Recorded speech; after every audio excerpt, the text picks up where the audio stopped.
اعوذ باللہ من الشیطان الرجیم بسم اللہ الرحمن الرحیم الحمدللہ رب العالمین الصلاۃ والسلام علی اشرف الانبیاء والمرسلین خاتم النبیین جد الحسن والحسین مولانا و مولا الثقلین ابی القاسم محمد اللہم صلی علی محمد و علی محمد۔ ناظرین السلام علیکم، میں پھر آپ کے سامنے تاریخ انبیاء لے کر حاضر ہوا ہوں۔ آج ہماری گفتگو جناب ہود علیہ السلام پر ہوگی۔ قرآن مجید میں حضرت ہود کا نام 7 مرتبہ آیا ہے اور ان کا تذکرہ 12 سوروں میں کیا گیا ہے۔ جن سوروں میں جناب ہود اور قوم ہود کا تذکرہ ہے وہ اعراف، ہود، ابراہیم، فرقان، شعراء، عنکبوت، حام، سجدہ، احقاف، ذاریات، نجم، قمر اور حاقہ ہے۔ جناب ہود علیہ السلام کے شجرہ نسب میں اختلاف پایا جاتا ہے۔ کچھ نے جناب ہود کو جناب نوح کے 5ویں پشت میں مانا ہے اور کچھ نے 8ویں پشت میں مانا ہے۔ عموماً مورخوں نے جناب ہود کو حضرت نوح کے 8ویں پشت میں قبول کیا ہے۔ ان کا شجرہ نسب یہ ہے: ہود بن عبداللہ بن ریاء بن حلوس بن عاد بن عوض بن ارم بن شام اور بن نوح۔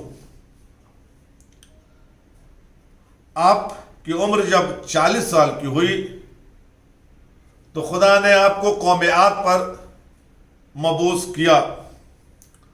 قوم عاد جو یمن اور حضرت موت کے درمیان زندگی گزار رہے تھے، ان پر جناب ہود کو نبی بنایا گیا۔ قوم عاد بلند قد اور بہت ہی طاقتور ہوا کرتے تھے۔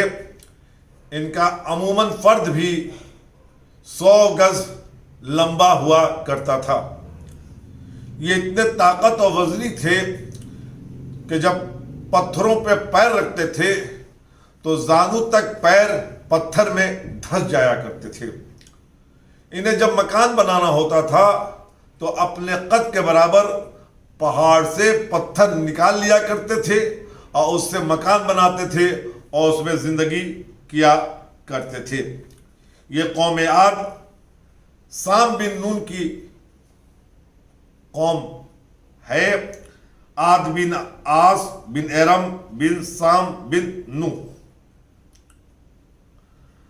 مورخوں نے لکھا ہے کہ جب جناب ہود کو اس قوم کی طرف مبعوث کیا گیا اس وقت ان کی تعداد 50,000 تھی۔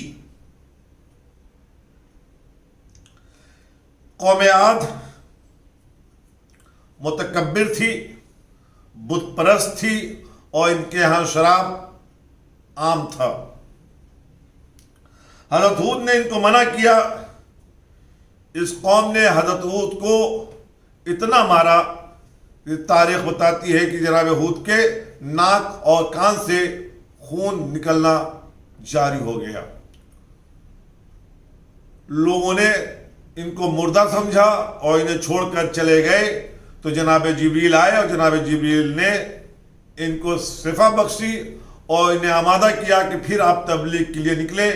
انہوں نے یہ کہا کہ پھر لوگ میرے ساتھ ویسا ہی عمل کریں گے تو جناب جبریل نے کہا کہ خدا نے آپ کو وہ قوت دی ہے کہ اب وہ آپ کے مقابلے میں نہیں آئیں گے۔ چنانچہ جناب ہود علیہ السلام نکلے تو دیکھا ایک مجمع ہے جہاں بت کی پوجا ہو رہی ہے۔ جناب ہود علیہ السلام نے پھر آواز دی، لا الہ الا اللہ محمد رسول اللہ، لا الہ الا اللہ۔ جیسے ہی یہ آواز قوم ہود کے سربراہ انہوں نے سنی، آواز دی کہ کیا آپ کو کل کا واقعہ یاد نہیں؟ کیا آپ پھر یہ چاہتے ہیں کہ آپ پر زد و کوب کیا جائے؟ جناب ہود نے ایک بلند آواز سے انہیں ڈانٹا، اور ڈانٹنے کا اثر یہ ہوا کہ وہ سب کے سب خاموش ہو گئے۔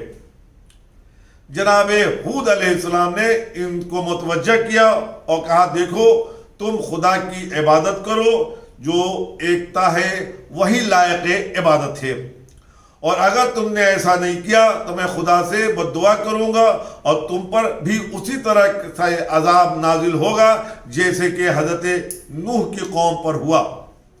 تو قوم عاد نے جواب دیا کہ نوح کی قوم چونکہ بہت کمزور تھی اس لیے نوح کا ان پر چل گیا، ہم بہت طاقتور ہیں، ہم پر عذاب کا کوئی اثر نہیں ہوگا۔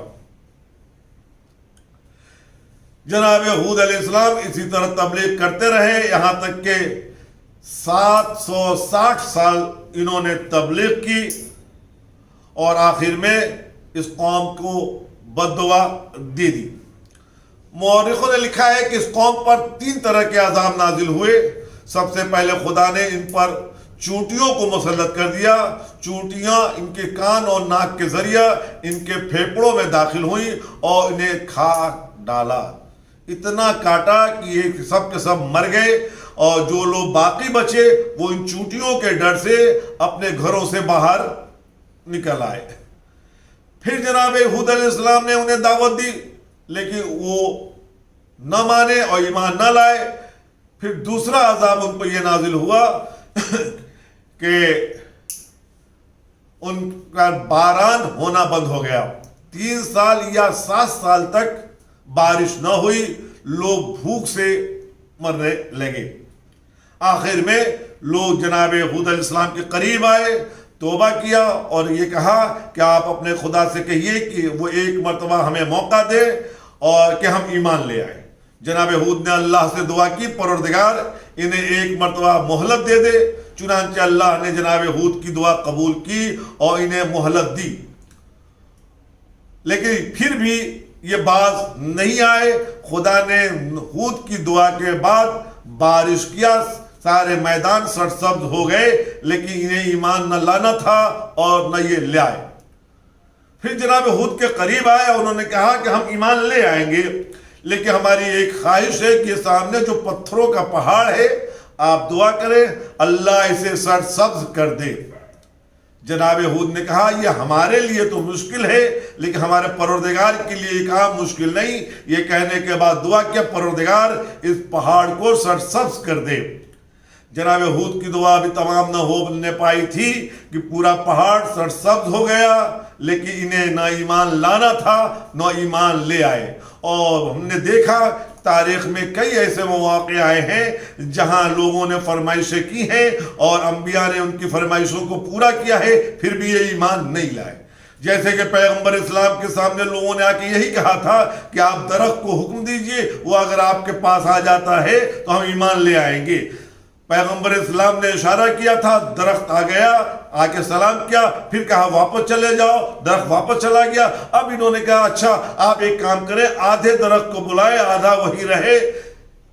پیغمبر اسلام نے وہ بھی عمل کیا، آدھا درخت آیا، اس نے آ کے نبی کو سلام کیا، پھر واپس چلا گیا، لیکن انہیں نہ ایمان لانا تھا نہ یہ ایمان لے آئے۔ جب یہ ایمان نہ لائے تو اب پیغمبر اسلام جو کہ اس دور میں ہود علیہ السلام تھے، ان کو یہ حکم ہوا کہ اپنی قوم کو کہہ دو کہ اب وہ عذاب الہی آنے والا ہے جس سے کوئی نجات نہ پائے گا۔ اور تیسرا عذاب ان پر یہ نازل ہوا کہ قوم عاد کو قوم احقاف بھی کہتے ہیں۔ احقاف کا مطلب ہے ریت اور بارود، ریت اور بالو کے درمیان ٹیلا۔ چنانچہ اللہ نے سب سے پہلے یہ کیا کہ یہ جہاں رہتے تھے اس کے چاروں طرف بالوؤں کا ایک پہاڑ اکٹھا کر دیا۔ یہ ہر روز پہاڑ کو برابر کرتے تھے، خدا پھر پہاڑ جیسا بنا دیتا تھا، یعنی ان کو پہاڑوں کے درمیان محصور کر دیا کہ یہ فرار نہ ہو سکے۔ اس کے بعد اللہ نے ایک ابر بھیجا، ابر کے ٹکے پر جیسے ہی ان کی نگاہ پڑی یہ چلا اٹھے، لوگوں آؤ بارش ہونے والی ہے. لیکن اسی جگہ ایک بڑھیا رہتی تھی، اس نے جیسے ہی لگ کے ابر کو دیکھا آواز دی، یہ باران کا بادل نہیں ہے، یہ عذاب الہی ہے. چنانچہ روایت کہتی ہے کہ اسی ابر سے انگشتر کے برابر ایک سوراخ ہوا اور اس سے ایک تیز آندھی چلی جسے باد سرسر کے نام سے جانا جایا کرتا ہے. یہ اتنی تیز آندھی تھی کہ پتھروں کو توڑ دیا کرتی تھی، درختوں کو اکھاڑ کے دور پھینک دیا کرتی تھی. یہ آندھی بالو کے ریت کو اٹھاتے ہوئے اس قوم پر عذاب بن کے نازل ہوا. اور روایت کہتی ہے کہ قوم عاد کو زمین و آسمان کے درمیان اٹھاتے تھی ہوا اور پھر پٹک دیتی تھی، جس کا نتیجہ یہ ہوتا تھا کہ وہ ریزے ریزے میں تبدیل ہو جاتی تھی. جب یہ عذاب الہی آیا تو حکم پروردگار ہوا، ہود اپنے ساتھیوں کے ساتھ نکل جاؤ. ہود کے ساتھ 4000 اصحاب تھے. ہود اپنے 4000 ساتھیوں کے ساتھ نکل گئے اور ہود نے ایک دائرہ کھینچ دیا اور اپنے ساتھیوں سے کہا اس دائرے سے باہر نہ جانا، اگر تم باہر جاؤ گے تو ہلاک ہو جاؤ گے. جناب ہود علیہ السلام تبلیغ تو کرتے رہے، لیکن ان کی خود ایک زوجہ تھی جو ان کے لیے اذیت کا باعث تھی. روایت میں ہے کہ ایک ملک سے کچھ لوگ جناب ہود کے پاس آئے اس لیے کہ دعا کرائیں کہ ان کے ملک میں بارش ہو. جب یہ خانے ہود کے قریب پہنچے، دق الباب کیا تو ایک عورت باہر نکلی. انہوں نے ہود کو پوچھا، کہا ہود تو گھر پہ نہیں ہے لیکن آپ کیوں آئے ہیں؟ انہوں نے آنے کا سبب بیان کیا تو اس عورت نے مسخرہ کرتے ہوئے کہا اگر ان کے پاس یہ صلاحیت ہوتی تو پہلے وہ اپنی کھیتیوں کو بچا لیتے. یہ لوگ چلے، راستے میں جناب ہود سے ملاقات ہوئی. انہوں نے اپنی تمنا ظاہر کی، جناب ہود نے دعا کی اور دعا کرنے کے بعد ان کو مخاطب کرے کہا آپ لوگ واپس جائیں، خدا نے دعا قبول کر لی ہے، انشاءاللہ اب بارش ہوگی. یہ جب پلٹنے لگے تو انہوں نے وہ واقعہ بیان کر دیا جو ان کے گھر پہ یہ گئے تھے تو رونما ہوا تھا.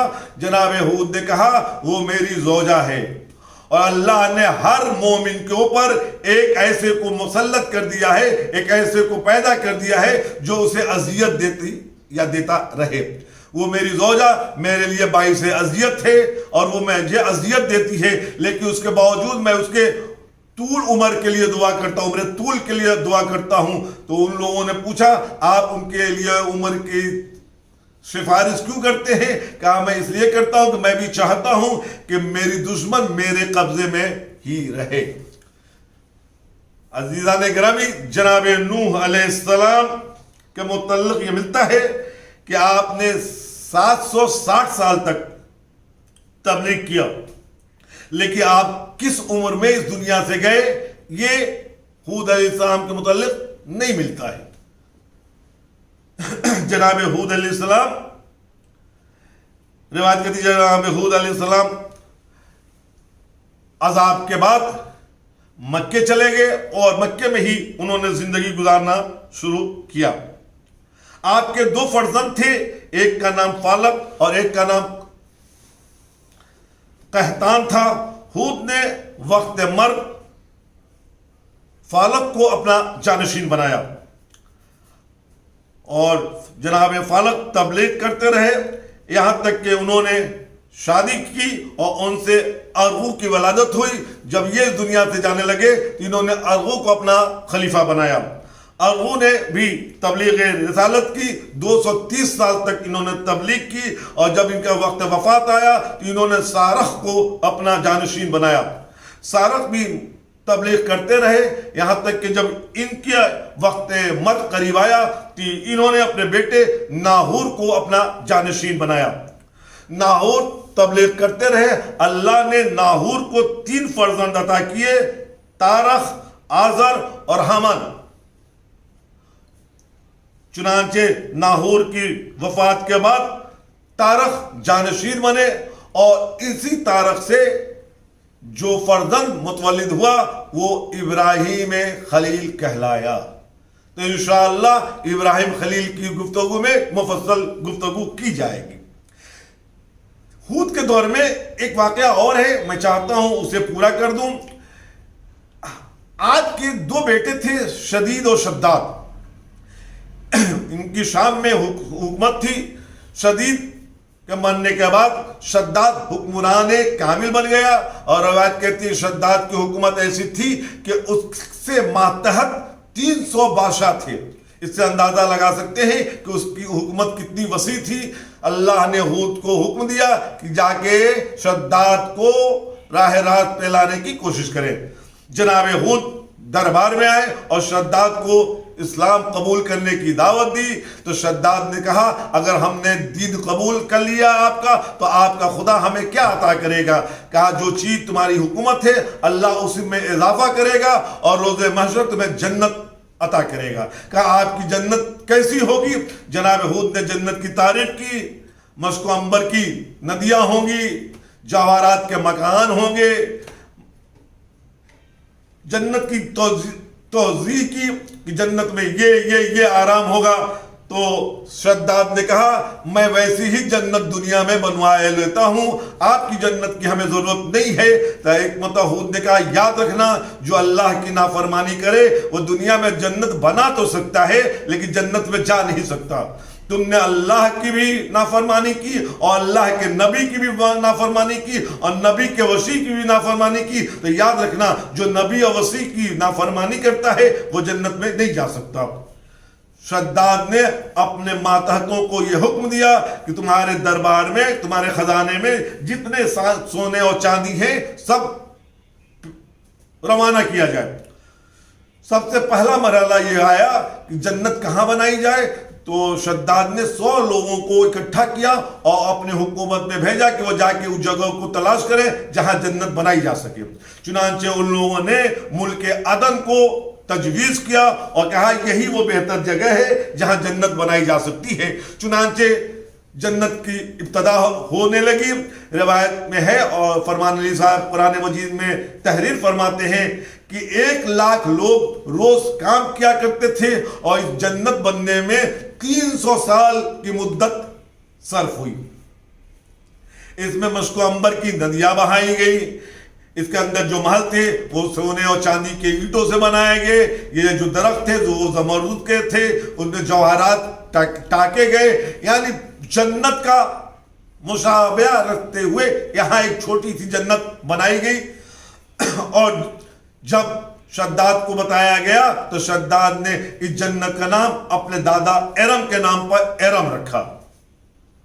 چنانچہ 300 سال کے بعد جب یہ جنت تیار ہو گئی تو ان کے لوگوں نے شداد کو یہ خبر دی کہ آپ کی جنت تیار ہے۔ شداد کی حکومت چونکہ شام میں تھی، اپنے لاہو لشکر کے ساتھ یہ اپنے جنت کے معائنے کو چلا، لیکن جب عدن میں اپنے بنائے ہوئے جنت ارم کے قریب پہنچا، جنت میں داخل ہونا چاہتا تھا کہ ملک موت نے آگے کہا کیا آپ کو یاد ہے کہ اللہ کے نبی نے کہا تھا کہ جو اللہ کے نبی کا منکر ہو وہ جنت بنا تو سکتا ہے جنت میں داخل نہیں ہو سکتا۔ یہ کہنے کے بعد شداد کی روح قبض کی اور قبض کر کے چلے گئے، اور روایت کہتی ہے کہ اس کے بعد یہ جنت روپوش ہو گئی۔ جنت کہاں ہے؟ تاریخ خاموش ہے کہ وہ جنت کیا ہوئی۔ تو یاد رکھیے گا جو نبی کی نافرمانی کرے، جو نبی کے وصی کی نافرمانی کرے وہ جنت میں نہیں جا سکتا۔ اب اسی بات کو میں یوں کہہ دوں کہ جس نے نبی کی نافرمانی کی اور نبی نے جس کو اپنا وصی بنایا، کہا علی کی محبت جنت کے داخلے کی کنجی ہے، پروانہ ہے، اور کوئی علی سے مخالفت کر جائے تو اس ہر جگہ تو جا سکتا ہے لیکن جنت میں نہیں جا سکتا۔ چنانچہ روایت ہے کہ جناب ہود علیہ السلام اس دنیا سے گزر گئے۔ اختلاف ہے کہ ان کی قبر کہاں ہے۔ کچھ لوگوں نے کہا کہ اسی جگہ جہاں پر عذاب آیا تھا وہیں پہ ان کی قبر ہے، یعنی حضر موت میں۔ کچھ نے کہا ان کی قبر مکے میں ہے، لیکن اہل بیت کی روایت کے مطابق ان کی قبر نجف میں موجود ہے۔ بندے نے جناب ہود اور جناب صالح دونوں کی قبر کی زیارت کی ہے۔ جو نجف اشرف کے قبرستان میں ہے. خدا انشاءاللہ ہم سب کو نصیب کرے کہ ہم وہاں جائیں اور جا کے ان نبیوں کی قبروں کی زیارت کریں. عزیزان گرامی سامعین، آپ کو یہ بحث کیسی لگی؟ امید ہے کہ آپ نے اسے پسند کیا ہو. آئے پروردگار سے دعا کریں کہ پروردگارہ ہماری ان زحمات کو قبول فرمائے، ہماری عبادات کو قبول فرمائے، ہماری دعاؤں کو قبول فرمائے. ناظرین، کچھ لوگوں نے التماس سے دعا کہا ہے. آپ کو جیسے کہ معلوم ہے کہ مولانا حمید الحسن صاحب مریض ہیں، خدا ان کو شفا کاملہ عطا کرے. مولانا شبیر صاحب مظفر پور مریض ہیں، خدا ان کو صحت کاملہ عطا فرمائے. ہمارے عزیز ظفر صاحب جو یہاں کاموٹے میں رہتے ہیں وہ علیل ہیں، خدا ان کو صحت کاملہ عطا فرمائے. اور جو بھی بیمار ہے خدا اسے صحت کاملہ عطا فرمائے انشاءاللہ اس ماہ کی برکت سے. والسلام علیکم ورحمۃ اللہ وبرکاتہ.